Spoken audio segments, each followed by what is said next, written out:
Want to say good afternoon and once again, welcome to, that's right, it is Wake Up Wednesday. And we want to say there is so much going on in and around our city, and we would be without apologies if we did not say it's time to wake up. You got to wake up because really and truly, you can't sleep during the times that we're in. Want to say good afternoon to Ruth. Want to say good afternoon to Mary Lambert, Stephanie Milton. Hey, those of you who are on Facebook, go ahead on tag, share. Let's get everybody on because today I am so delighted to have, just for a few minutes because he's in and out of court, our co-host. He's back on the air from the courthouse. Want to say good afternoon to Attorney Mataki Akbar. How are you, sir? I'm doing great, Pastor. I'm glad to be back on. I know it's been a while. Definitely busy, but I want to keep it a few minutes. Kind of talk about the happenings in Tallahassee. We'll catch up with you guys.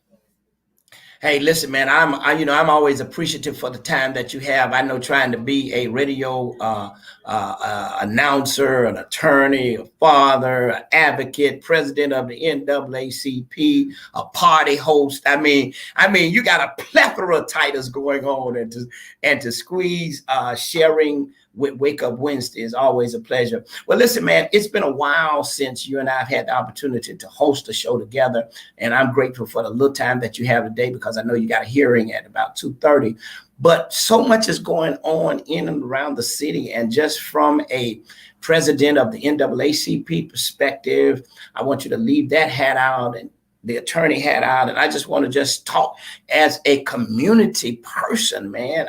What are we going to say and do with what's going on in our communities? We've had town halls, we've had rallies, we've had sit-ins, we've had all of that.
Yeah.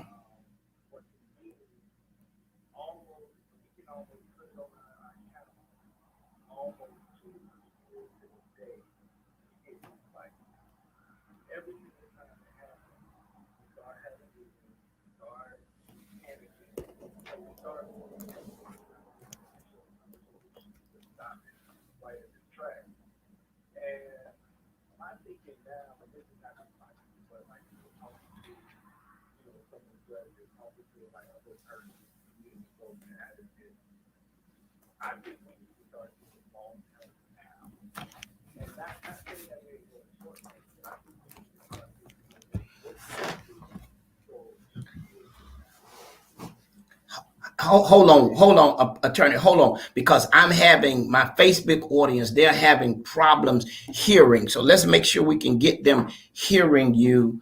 And because this is so important. Listen, those of you who are tuned in to the Facebook, don't go nowhere. We're going to fix this problem. I want you to hear what we are discussing here today.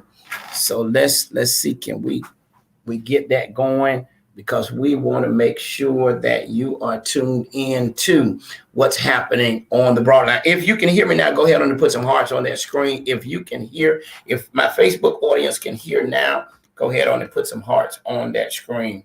All right, let's make sure that they are hearing us right now, because this is an important conversation that we're having right here over the 95.3. Stephanie, can you all hear now? All right. Attorney Akbar, would you say something right quick? Can you hear? Yes, can y'all hear me now? Can y'all hear Attorney Akbar? If you can hear Attorney Akbar, put some hearts on that screen. Okay, testing. Okay. So let me just rehearse where I'm at. I am delighted to have with me our co-host, Attorney Akbar, and he is here with us via the courthouse. He's got a case in a few minutes, but we're seriously talking about what's happening in our city. Okay, everybody's hearing. Thank you so much. All right, go ahead, Attorney. Perfect.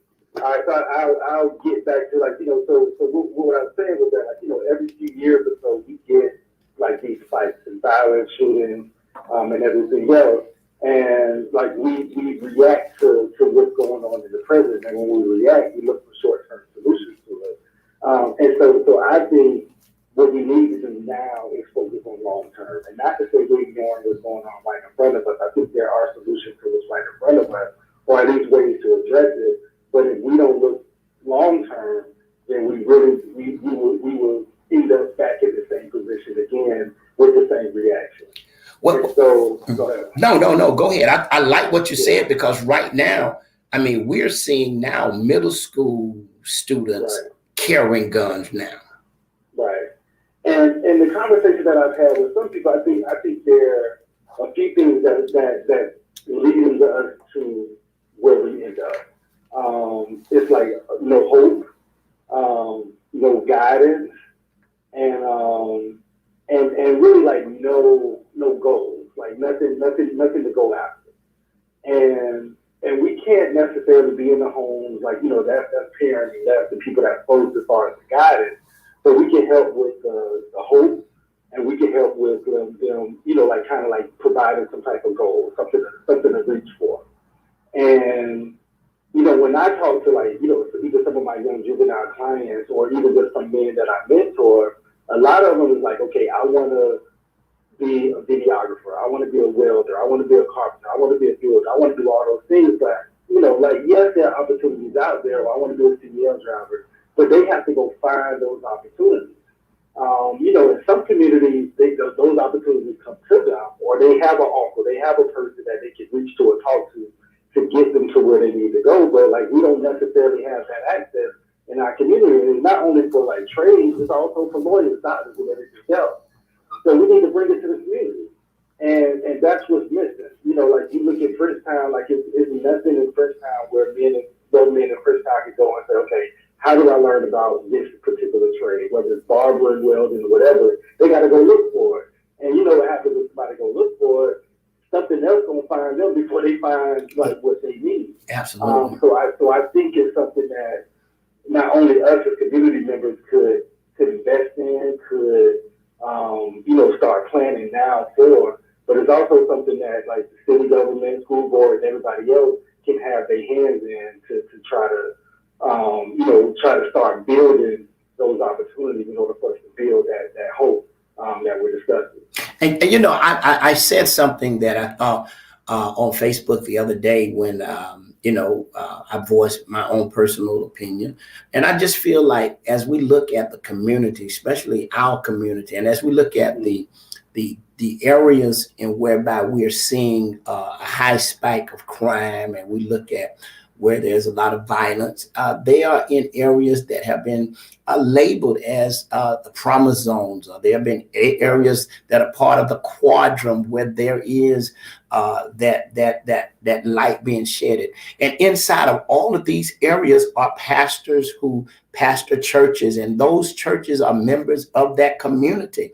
And I just feel that it's so imperative that as we look to see change, then our community pastors must become that light, that beacon that bridges, community government, city government, state government, law enforcement with the community. I think that this is a moment where pastors in these various communities got to have a seat at the table. They got to be engaged. They got to be empowered with resources. As you were talking about, there must be the resources to help facilitate what is needed in those communities.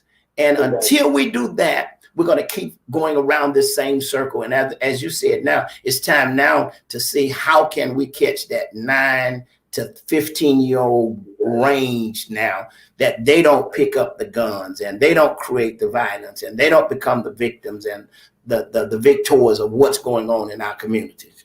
Exactly, and it has to be consistency too. It can't just be when it's fights. You know, it can't. It has to be, you know, a consistent conversation, a consistent plan, not just a conversation, but a plan of action that's reaching the same goal. And we have to learn how to be able to have more than one conversation at a time as well. Because one thing that we seem to just like focus on one thing. So if it's police violence, we just zoned in on police violence. If it's the violence in our community, we just zone in on that as long as it's a hot topic. But I think we need to be consistent in having these conversations and really have like start developing a real long term plan to really deal with it. And let me ask you something, Mutaki, because now I'm not talking to you as the president. I'm not talking to you as the Right. lawyer. I'm just talking to you as a young man who's in the community. When you talk about responsibility, how much of this responsibility does the community have to assume? I think we have to assume all of it. Absolutely.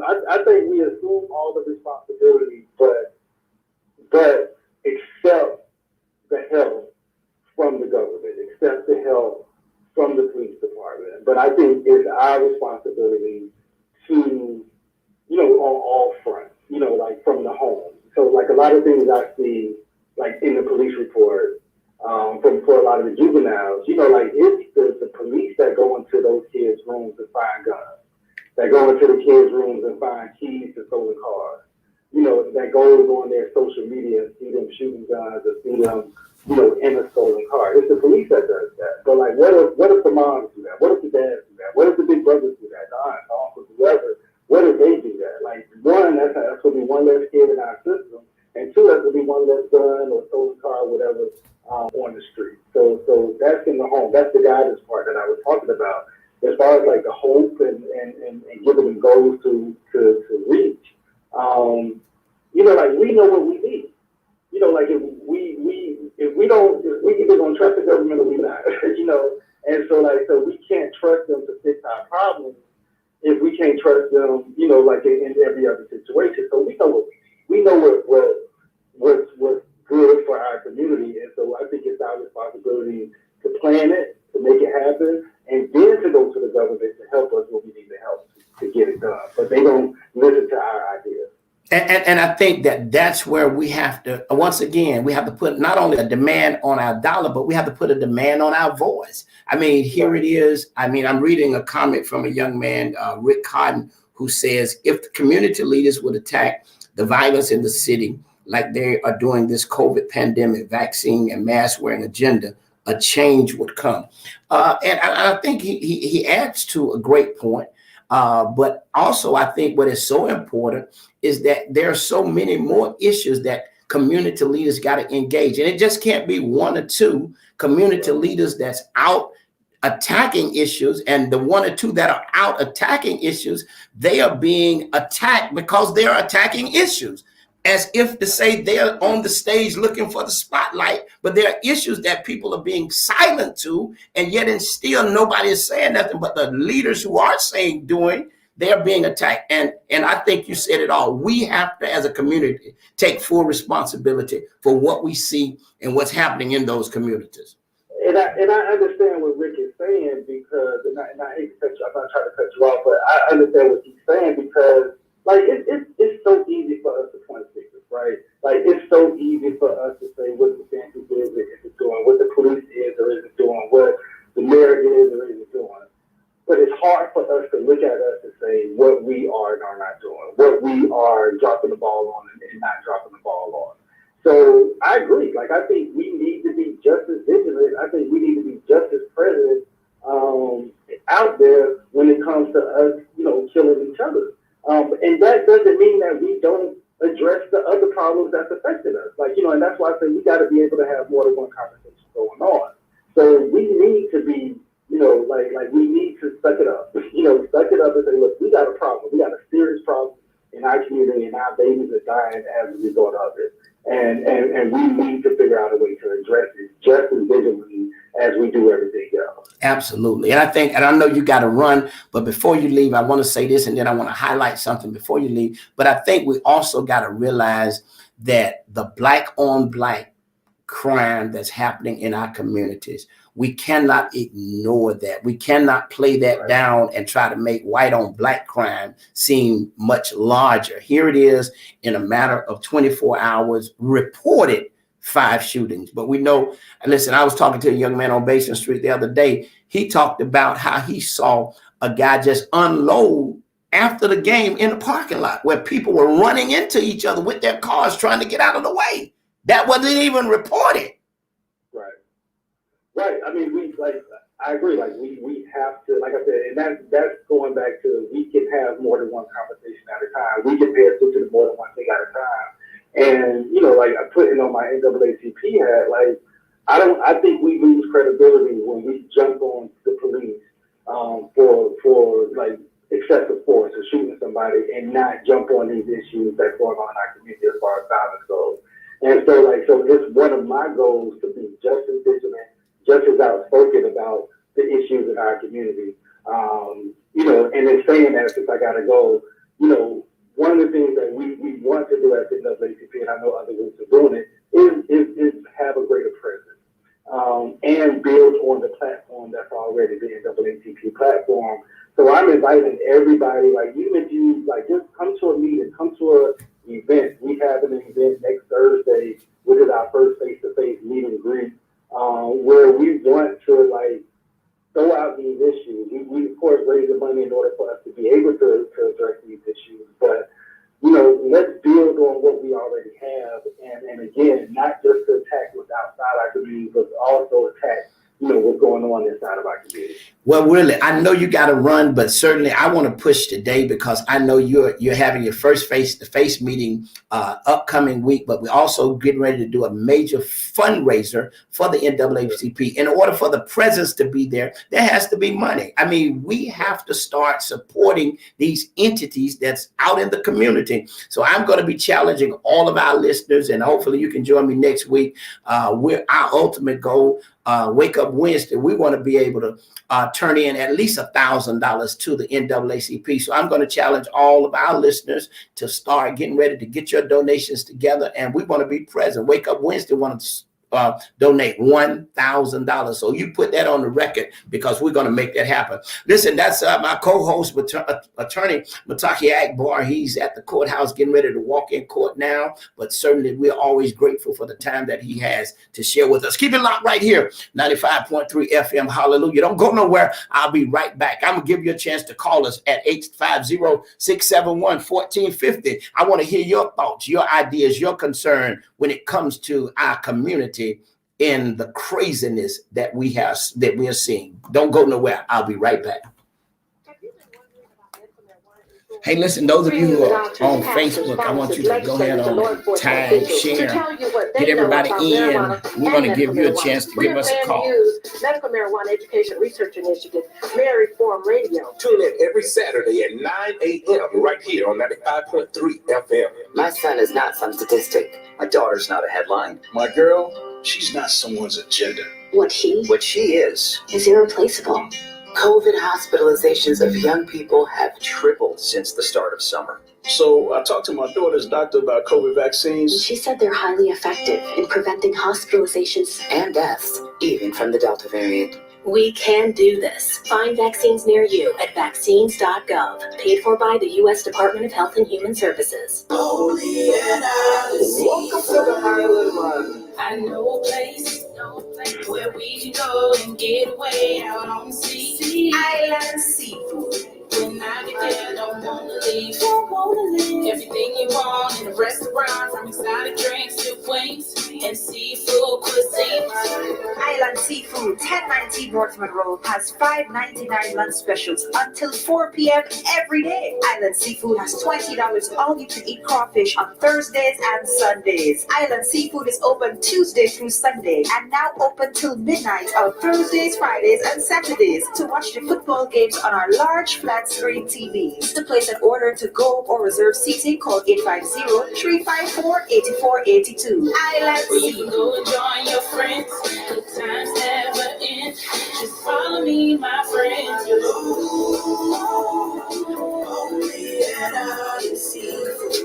You know the old saying about the fox guarding the hen house? That's what happened at Facebook.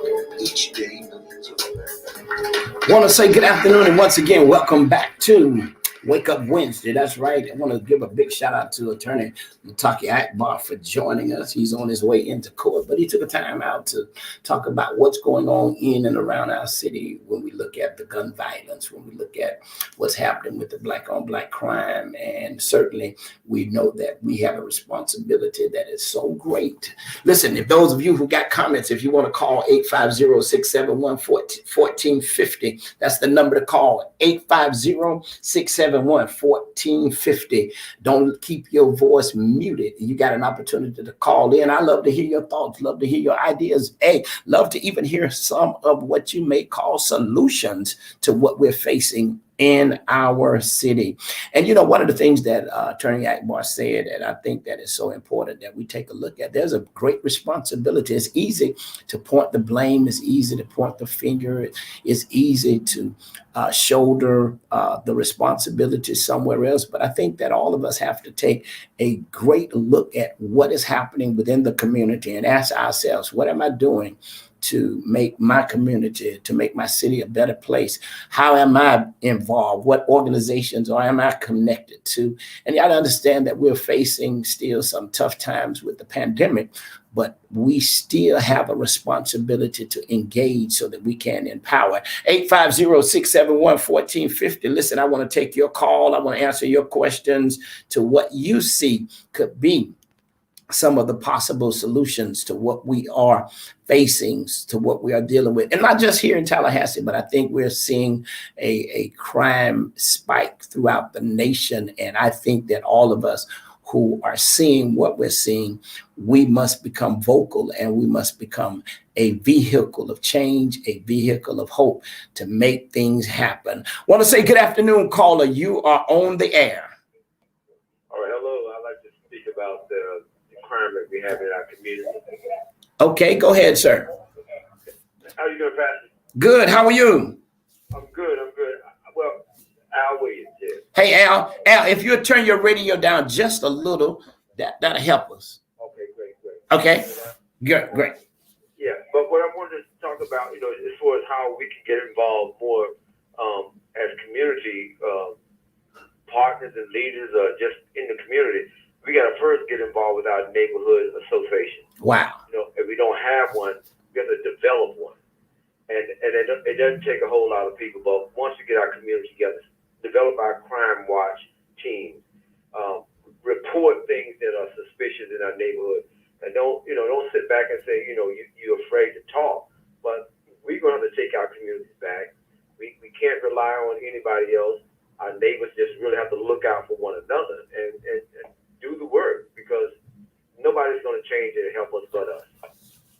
Well, Al, let me ask you this, because you have been engaged, for a long time in community efforts. You have been engaged in trying to galvanize community leaders, pastors. You've seen it. You and I both know that the part of the city that we grew up in was a area whereby, it was a lot of crime, a lot of violence, but at the end of the day, we also know that we became agents to create change inside of those communities. What are some of the things that you see that is kind of like holding us back as community from just being engaged? I think, again, we look at our communities as just our communities, but every community is connected, whether it divides us from a couple of streets over. But our churches, again, we know that we're trying to get back from this pandemic. But at the same time, we still should be agents for at least your street, if nothing else. If you look out for your street, you can control, at least what's happening on there. Look out for your neighbors. If you see something suspicious, again, call the cops. Don't just sit back and say, well, it's not my house. But if you don't watch out, sooner or later, it's going to be your house. Wow. So if we don't start doing something more with watching our houses, our neighbors, and coming together, talking about what can we do and how can we partner with the TPD and other law enforcement people in our community just to do a better job. And we got to hold them accountable too. Wow. And I want to say something that I thought you said was so powerful. If just imagine we had a street leader that manages and kind of mandates the street. I mean, we would have cleaner streets. Not only would we have cleaner streets, but we would have safer streets. And so what you said was so important, and it becomes incumbent upon all of us to take that responsibility. Because when we look back at the yesteryears of life, it was a village. It was a place where everybody was concerned about everybody. Will we see that again, Al? I think we can, but again, it's going to take, like you said, everybody just watching your street. If you just watch your street, you can make a difference. But again, we got to come together, be able to talk, not afraid to, come together again. Bring those neighborhoods out. There's no more just have a neighborhood cookout on somebody's yard and talk about what's going on in your community. Share the concerns, and you develop that crime watch neighborhood program already. That's it right there. And I remember, I'll say this, I had a neighbor was Dr. Shirley, and I live over off of Gore. And Dr. Shirley would sit in his window and he would watch everything that came up and down that street. And if he knew that you was not from that street, he would stop and ask you, why are you here? What are you doing here? And we got to take the same stand. Other neighborhoods do it. You roll up in somebody else's neighborhood and they look at you. Okay, you're gonna get a call right on you right immediately. Absolutely. We gotta do the same thing. Whether they look like us or not, we still gotta be vigilant. We gotta stand on the post, and we gotta make sure that our neighborhoods are safe, our children are safe, our schools are safe, our churches are safe. We all gotta come together, and it's not about the big U's and the little me, because, like I said, at the end of the day, they come in your house too. Absolutely. Well, Al, I certainly want to thank you so much for giving us a call. Certainly thank you for all that you're doing in the community, all that you're doing in the various regions of the state to ensure that the ministry work, even though it's a job, it's still the ministry work that you're doing. And I want to thank you so much for doing what you're doing. Hey, listen, 850-671-1450. That's the number to call. I want to hear your thoughts. I want to hear your concerns. I want to hear your ideas right here on Wake Up Wednesday.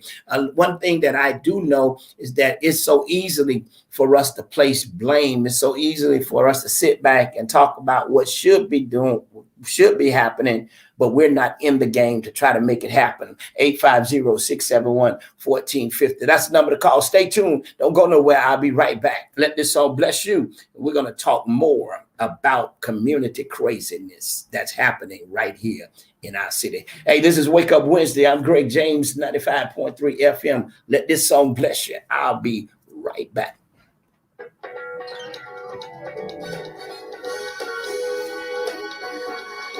keep asking myself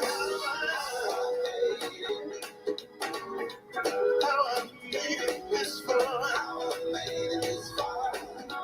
I keep asking myself how I made it this far. I keep asking myself how. Want to say good afternoon, and once again, we're talking about community. Good afternoon, caller. You're on the air. Hey, Greg. Good afternoon. Hey, y'all. Hey, how are you? I'm good. How are you? Well, I'm doing absolutely wonderful. We've kind of like Attorney Mataki and myself, we kind of kicked off what we call community craziness. And one of the things that Mataki said prior to going into the courthouse was that community has to take a look at being totally responsible for its engagement. Want to get your thoughts, your ideas on what we see that's happening inside of our communities. Well, I mean, I guess I agree with you both. I think that there's a lot of people that want to take responsibility. I think there's a lot of really good people who are trying to make things happen in their own way. We just have a leadership issue, and we have an issue where we don't want to follow the leader, and we don't want to submit to mutual leadership. Wow. And and that's prohibitive. You know, that creates distrust, that creates all the stuff. And I, you know, myself and others that I admire continue to just kind of continue on regardless.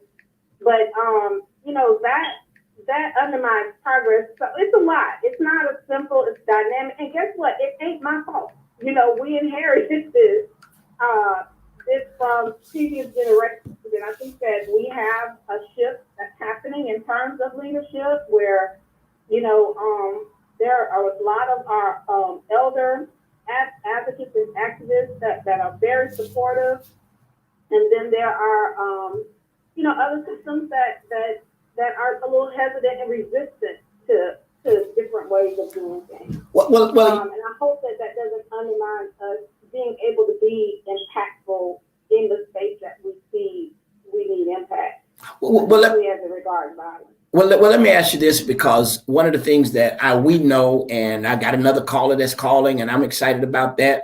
And one of the things that I want to ask is that when we take a look at what's happening, we're seeing that the black on black violence is rampant. Mm-hmm. Yeah. And I think when we see this, just as you paused and there was a moment of silence, I think it's a moment of silence because this is just unacceptable. Well, it's hard. It's hard. It's easy to look at the police because they are supposed to serve and protect. It's hard to look at one another because there's so many things that emanate into violence against one another. And, you know, the pause is really weeping. You know, weeping for our children, weeping for our young people that never realize their full potential because their lives are taken away. So it's hard. Wow. It's a hard conversation. It's a spiritual conversation that our faith-based community, along with people of faith who are working on the community level, we have to deny ourselves and take up our cross and work together and dethrone self and ego. Wow. And love our community to healing. And that's all I can really say about it. It's hard. It's a hard thing to think about. It's a hard conversation to have. Wow. Yes, listen, stay right there. I want to say good afternoon, caller. You're on the air. Good afternoon. Good afternoon, Pastor Greg. How you doing? Listen, I am excited to have both of your voices on the air, Talithia Edwards and Christy Henry. I mean, you all know community. You are engaged in communities. You see what is happening at a ground level. And Talithia, your thoughts, your ideals. I mean, as Christy just finished saying, it's hard when we see what we see, and it's easy to blame police. It's easy to blame law enforcement. But when we see what we see, I mean, what do we say about what we see? Yeah, I think Christine had the sentiment right? Like I can hear in her voice, like the hurt we all feel when these things are happening in our community. And she's right. We got to look at ourselves. It is a cyclical kind of thing of mistrust of the police in our communities and why we don't talk to them. But most of the things that's happening is happening by us. Constantly, right? We won't talk when something happens to tell, you know, what we saw because we can't trust the police. And then because we don't trust the police, something happens, we don't feel safe, we take it in our own hands. Those things like that. And it's sad when you wake up or woken out of your sleep. For me, example, you know, at 2:30 in the morning, we screamed a gunshot and I could hear the screams in the distance. That was scary because you don't know, is that a person that got shot or are they next to the person that got shot or what's happening? Not knowing those things make it hard to feel safe in the community. I was just having this conversation that I don't necessarily feel unsafe and I can't walk outside my house, but the security and the safety that I felt in Tallahassee when I got here, probably the 13% that we didn't lock our doors and in the dorms and things like that, we definitely have to be more cautious because things are on the uptick, you know? Yeah, things are definitely on the uptick, and I want to ask the both of you all about not only what we see, but what are some of the ideal programmatic programs that we can see inside of our communities that will help curb or either give a different outlook to what we're seeing now. I mean, Attorney Akbar said something that was so clear. I mean, when it comes to the resources that are needed in these communities, it's not there.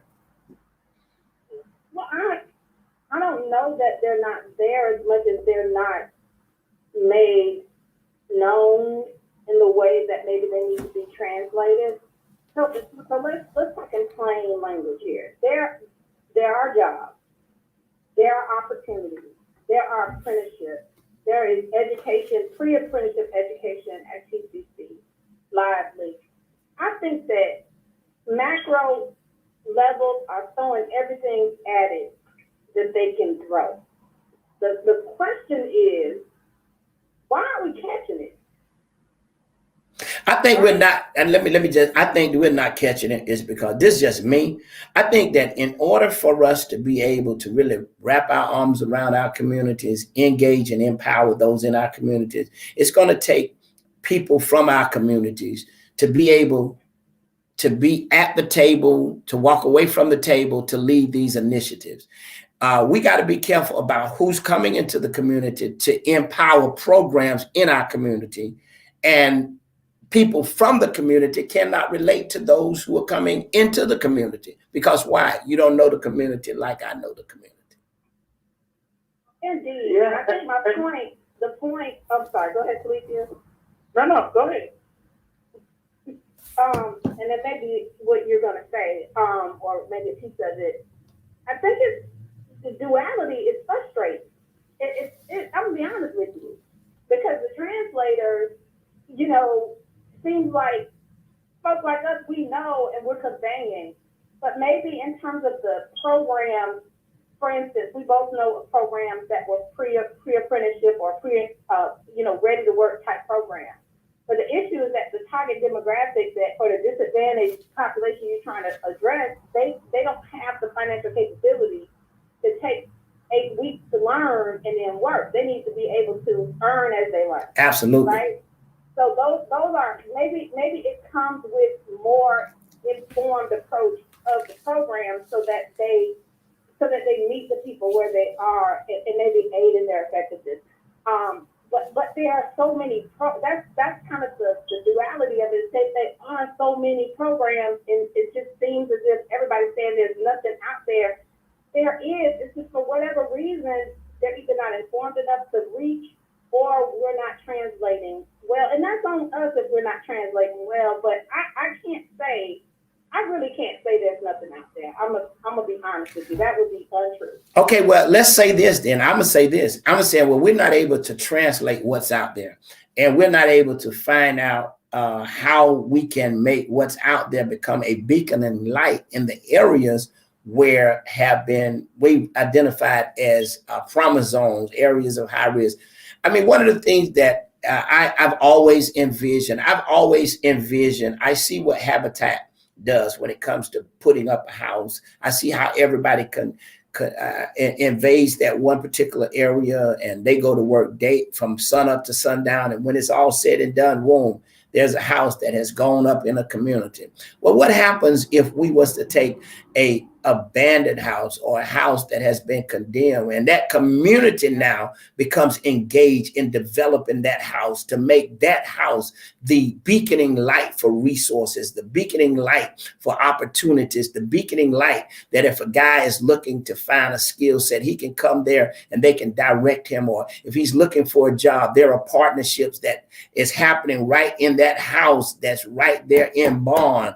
It's the house of hope, whatever you may call it. It's there, and it's being operated by people in that community. Former ex-felons, former gang members. Miss Sally, who has retired, is now there. Those are the employees that are working at that house. Those are the people who are going to make sure that my neighborhood stays safe, because now I'm a part of keeping the neighborhood up because we're working at a house that gives hope to our community. That's just my humble insight on how to really start making our neighborhoods more engaged and more empowered. Yeah, I see it as both of what you all are saying, because I want to agree with Christine on this part, is that I do believe that we have things available, right? I think the translation of what is available isn't always there. But because of what you said, Pastor Gray, I think when you marry to what we're really talking about is systems, right? If we talk about habitat, that's what I thought about. There's a system to when you start to build this house, one of these habitat houses, right? It's going to come and pour the foundation. Who's going to put the first wall? All it's this whole system. And so when I'm thinking about it, and I'm looking at it from a perspective of, now the conversation around community and gun violence is framed around how young the individuals are, right? But when you think about that, if we're going to be transparent and we're going to take everything off the table and be 100% truthful about it, all of our systems are setting our children up and leading them to these particular paths. Think about schools. When we look at, if you were to look at the Leon County data for African American males specifically, I'm not even going to talk about females because their numbers are almost double the males. But when you look at the disciplinary actions and how our children in our communities are being disciplined, and how extensive sometimes discipline is, it is definitely the entryway to the prison pipeline system. And then let's add on COVID-19 that I'm reading. We got a 10-year recovery rate for academically for the children who experienced COVID. That is a whole cohort of children who enter the workforce with reduced skills, frustration. They may drop out if they can't catch up. What does that end up? What does that leave us with? These systems we sending them through, pushing them back out into the community with resources that Christine talked about are there, but that don't translate, right? It doesn't. How does this make sense to me? How do I gain access to it? How do I, go through something when I got a kid? I ain't got 8 weeks, like you said, to go through a program for 8 weeks and don't get paid. So I want to ask us, what does it cost us? Ask ourselves, City of Tallahassee, Leon County, all of us leaders, what does it cost us weekly to pay or put money in the pocket of one of these individuals, one who are at risk of committing a crime or being a victim of crime, to keep them from that life? What does it cost? And that's a real question. Like, and I want to, I don't know the numbers, because she is a number person, so she might know the numbers. But I would beg to argue that it is not a very large number. That amount is not a large number. And everybody says you can't throw money you can't always throw money at a time. Listen, resources can fix anything. We know that. Well, I mean, well-directed resources can't fix anything. Well, I mean, because I'm on Faith Radio and I'm faith preacher, the Bible said money answers all things. So if we got some money in these communities and we got the right people who are at the forefront of making sure that the heart of the community is in their heart, then the things that are broken can be fixed if the resources are there. But we don't have adequate resources that are being funneled into these communities. And Christine, that's my view, because I look at a number of things. And one of the things that I told myself, and I told some of my friends, I trade in the foreign exchange market, the stock market, the crypto, you name it, I do it. I learned that skill in prison because one of my cellmates was a Wall Street broker. So with that skill set, I keep it real quiet. But I had decided that, hey, listen, I've been talking to some boys who I know they hold a package in their hand. I said, man, put down that package. Let me teach you a skill that you won't ever have to run from the police. You won't ever have to worry about, can you make your money and put it in the bank? Let me teach you this skill, and it's going to change your life. And you're going to earn while you learn. And in 90 days, your life is going to shift. So I agree with you 100%. We've got to be able to have skills that they can learn and earn at the same time. sorry, I'm talking over you. Okay, go ahead. No, I'm thinking as Captain is talking, right? So, what's the name of the organization, the Black Builders Contractors? Community Lift Institute. Mm-hmm. Yeah, Community Lift Institute. So think about this. I had a paradigm shift when we had the first community lift event and we toured the home. But however, the movement is continuing, and there's a lot of conversation in the meetings about training programs for youth and individuals who want to learn to pick up a trade of construction, learning how to invest and buy homes. And I get chills when I think about it because it gets real scary when we talk about investing and taking my money to do something and working with somebody else or whatever. But the reality is that a lot of people are using this system to become very wealthy. And it's all the things that we kind of shied away from in our communities because we don't know, right? We have our no, we don't know how to deal with money. We don't have a lot of money. We don't trust each other fully, so it's hard to be very transparent with where we are. But I think about that, and I have been thinking about that since that very day, that this is an opportunity if we take our time, if we massage it right, if we build trust, if we educate people, that really can also, alongside trading, because I used to talk about trading all the time. These are skills that we typically don't, the industries we don't get into. Absolutely. We leave it to everybody else. Like, let's infiltrate this stuff. Let's learn. Let's be educated, and let's build wealth for ourselves. Let's create opportunities in everything so that we can actually say, you know what, little Donnie and Chris, I'm a hire you. Or I'm gonna bring you under me as an apprentice. You can't get paid what I'm getting paid, but I'm gonna put money in your pocket so you don't have to do what you're doing. Absolutely. I think that those are vital pieces that an open door opportunity in this city. Mm-hmm. Absolutely. Yeah, I think we need to also understand, the sheer power of cooperative economics. We as a community have not been a master planning community. That's a colonialist construct. But it's fared well. It's given a base of value. It's given a base of risk alleviation for people who would invest in growth and invest. But it's primarily colonialist in its prescription. And we haven't had very good participation, which means that our wealth growth is very regressive. So when we look at how we pass wealth on to our children, we pass wealth on at a level of 7% as a community. Every other community passes wealth on above 30%. So if that doesn't speak volumes right there, we are disproportionately imprisoned from the youngest ages. And it costs $214,000 a year, $620 a year to imprison a youth in our community. That's $588 per day that taxpayers, the tax base is paying to demoralize the potential of a young person. And so if we look at economic development and we see the regression right there, what college, Talicia, could you send a child to for $214,620 a year?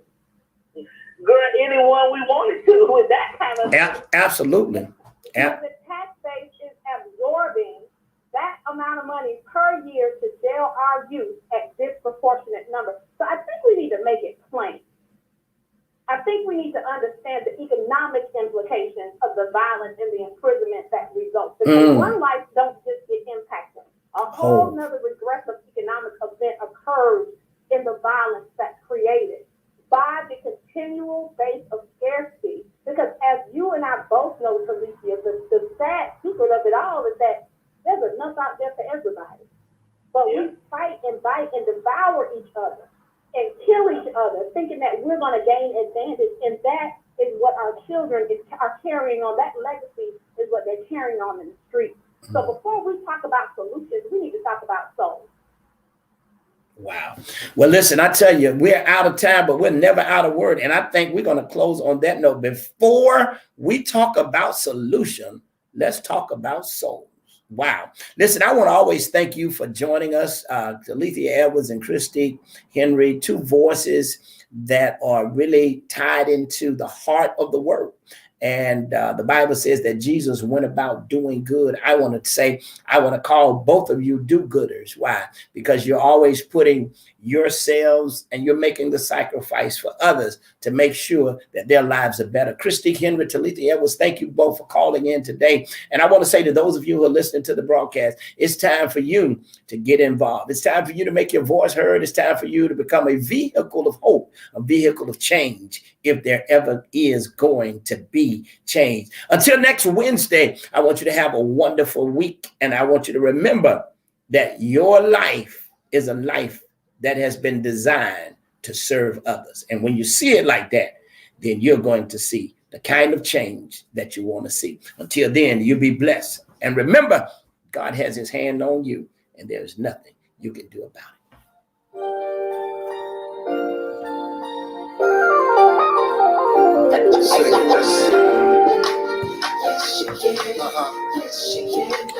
God bless you, Facebook family. Thank you so much for joining us. Remember now, we're going to make a difference.